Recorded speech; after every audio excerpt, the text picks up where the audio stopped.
You're a powerful attorney on top thriving, and boom, you are here with the death of your father. And after his death, you learn many secrets that could destroy your life. Well, now, let's not get ahead of ourselves. Welcome back to Reflect. Today we'll be discussing the 2020 movie Inheritance. We mentioned this before, but we have more videos coming out. However, we do have jobs, so that's why there are few videos within each month. We're also new to YouTube, so our equipment is not the best.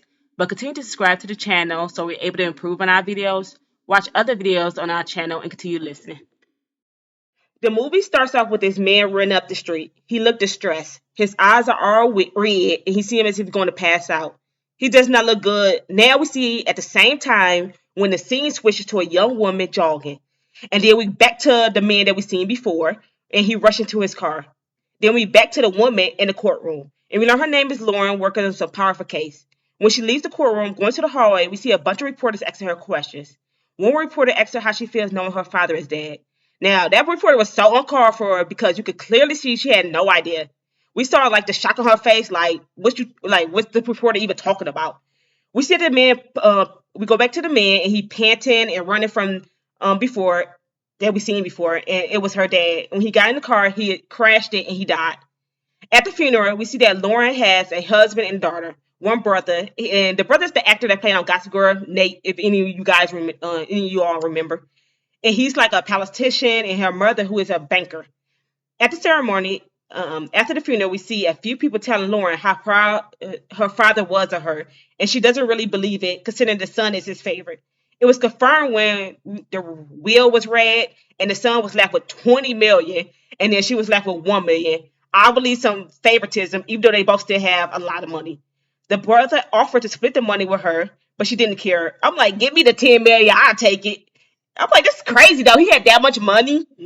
The father's lawyer pulled her aside after the gathering and gave her another gift that was left from her dad, a secret gift that she could not share with anyone else. We see that she received a box with a USB stick and a key. Lauren puts the key in the computer, and there's a video of her dad apologizing and giving directions to a bunker in the woods. When she first goes into the bunker, we see a long hallway down some steps where there are a few lights on the wall. It's all gray and sterile. She eventually opened this door leading to a room. I'm thinking it's like one of them doomsday bunkers with canned food and other items. But when she turned on the light, we see this man chained and he's sleeped on a chair. He looks so rough. He had long gray hair, dirty, and looked malnutrition. Anyway, she goes close to the man, but when he opens his eyes, she runs out the room, all freaked out. I would have been freaked out too, so I understand her running out. She go back to the house and call the police, where I thought was smart. But when she called, she hung up. She hangs up the phone and decided against getting the cops involved. Her family definitely seemed like they're about protecting their image, what I expected based on what we've seen in the movie so far. But imagine you were her. Would you have called the cops, released the man locked up, killed him, or leave him? And I think she did the last thing. She decided, I'm assuming a day had passed, to go back and find out more information about the man. And she didn't even tell anyone else, anyone in her family. Now, when she went to visit him again, he was lying on the bed. She took the opportunity, since he was unconscious, to get his fingerprint to find out more information, since she is a lawyer and has no connections, to find out who this man really is. Throughout the movie, we see her neglecting her family and work because she focused on this guy in the bunker. I mean, I don't blame her on that either. I would be like, what is this guy doing in here? Later in the movie, we see that Lauren is still waiting for the fingerprints results to find out the identity of the man. So she went to visit him again. He was upright and talking. She asked him a few questions like his name, which she stated his name was Morgan. He had been locked up for 30 years. She asked him why he was there, his story, other general questions.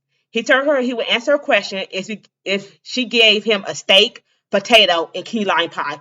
He did, however, tell her information that the father told him about her to prove that he knew her and her family. During this rant, he told her that the dad had a mistress, which she didn't believe until he told her the name and where she could find the mistress. After receiving the little information from Morgan, she wanted to see if she could trust the information that he gave her, so she went to investigate his claims about the mistress. First, she went to confront the mistress, who was lying in with a penthouse, or everything looked so fancy in there. The father was definitely paying her bills before he passed away. We learned after a conversation with the mistress that she has a son, meaning Lauren has a half brother. After confronting the mistress, she went to visit her father's lawyer, who was still protecting the father even when he was dead. Mind you, she didn't even tell her mom or brother about any of this information. Okay, now let's go back to the man in the bunker. Lauren was hesitant about meeting Morgan's demands, but she was curious. And like I was curious too. So after giving Morgan what he wanted, he told her a story that 30 years ago, after a night of gambling and drinking, they were driving down a road when they hit someone. The father was the one driving. When they got out the car, they noticed that the man was dead, so Morgan wanted to go to the police, but Lauren's father threatened him, and he was forced to help the father cover up the murder. So they buried the body, and before Morgan could call the police, the father hit him over the head, causing him to pass out. When Morgan woke up, he was chained in a bunker. Now, Lauren, she doesn't even believe him at all and wants to know where the body is buried.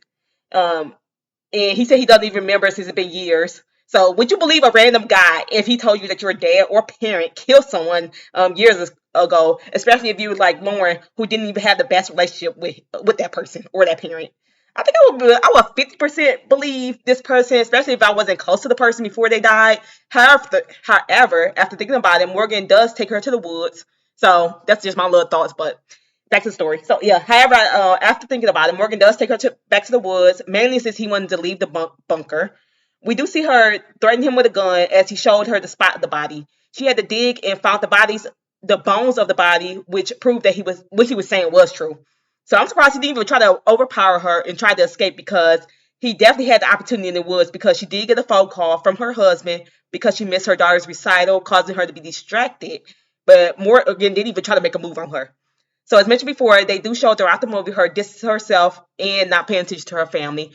So after she took him back to the bunker, he pleaded for her to let him go. So after the bunker story, Lauren did think it was wrong for him, the man, to be in the bunker or Morgan to be in the bunker. So she decided to set a deal that if she released him, he would not mention her family. She would pay him and send him out the country. So she met up with the father's lawyer at a plane terminal with Morgan, and she handed him a bag and threatened him once again. So then the scene switched to the detective friend who gave the fingerprints at the beginning of the movie. He decided to leave information about Morgan in a brown envelope at the mom's house, and the mom picked it up from the porch. When the mom goes into the house, we see a bunch of papers on the desk showing the true identity of the men. In one of the photos, a jail picture. Lauren arrives later and she sees her mom looking at the information. And the mom asks what she's doing with all this stuff and that the guy's name isn't Morgan. The guy's real name is Archer. She was panicky and I'm like, what's going on at this point? Like, why is the mom freaking out? So Lauren, she tells the mom, I thought I was doing the right thing by letting him go. But the mom says he is dangerous, which caused Lauren to drive back to the plane terminal trying to find a lawyer. She knows that Morgan or Archer had killed the lawyer, and Lauren knows that he went back to the house to try to kill her mom too. So she frantically tries to call the mom, but to no answer. But it was no answer. When she returns to the house, the lights are all out, and she hears Archer saying that because he has been in the dark for so long, he can hear her heartbeat. And he comes up behind her and knocks her out. When Lauren wakes up, we see both the mom and her tied in a bunker. So let's talk about the real story. So Archer was at the party with the father, but Lauren's mom was there too. He drugged the mom and took her to the room and assaulted her or raped her. That's a triggering word. The father found out on his way to kill Archer. They did hit someone. At least that's what the father thought. But Archer actually wanted to set the father up. So as the dad was sitting in the car, Archer snapped the man's neck, which the dad didn't even notice. So the rest of the story of them burying the body was true, and of course him being locked in the bunker. We also found out that Archer, during Archer's rant, he poisoned the father at the beginning of the movie, which is why the dad's eyes were bloodshot and he crashed the car. So during the story, the mom managed to break free as Archer continued to rant to Lauren, him saying how she would never see her family again, and he's going to destroy the family reputation and kill the brother. That's when Lauren's mom suddenly had a gun in her hand, which I'm like, where did the gun even come from? And how come it wasn't used in the beginning? And as she pulled the trigger, Morgan tells Lauren, don't you get it, idiot? I'm your father. So Archer is dead at this point, and that's when Lauren and the mom set the bunker on fire with Archer's inside, and that's the end of the movie. So I thought the movie was really good. Just a little final thoughts. I thought it had a good pace to it. I even liked the side drama that was going on with her brother and him running to become, I think he's becoming re-elected as a governor or mayor, and he bribed union reps to get votes. Also enjoyed that at the beginning of the movie, we were supposed to feel sorry for the guy that was in the bunker, and at the end, he really was an evil man. I would give the movie, I'll give it an 8 out of 10 or 9 out of 10, in my opinion. I'll give it an 8 out of 10. I recommend people watch this movie. It was like more like true crime feel to it. Also, it's entertaining. But I knew that the man was sneaky from the beginning. You could just tell, kinda. So let us know your thoughts about the movie. Did you fall for his lies, and how would you rate this movie? Please continue to subscribe to our channel, and thanks for listening. Bye. Bye.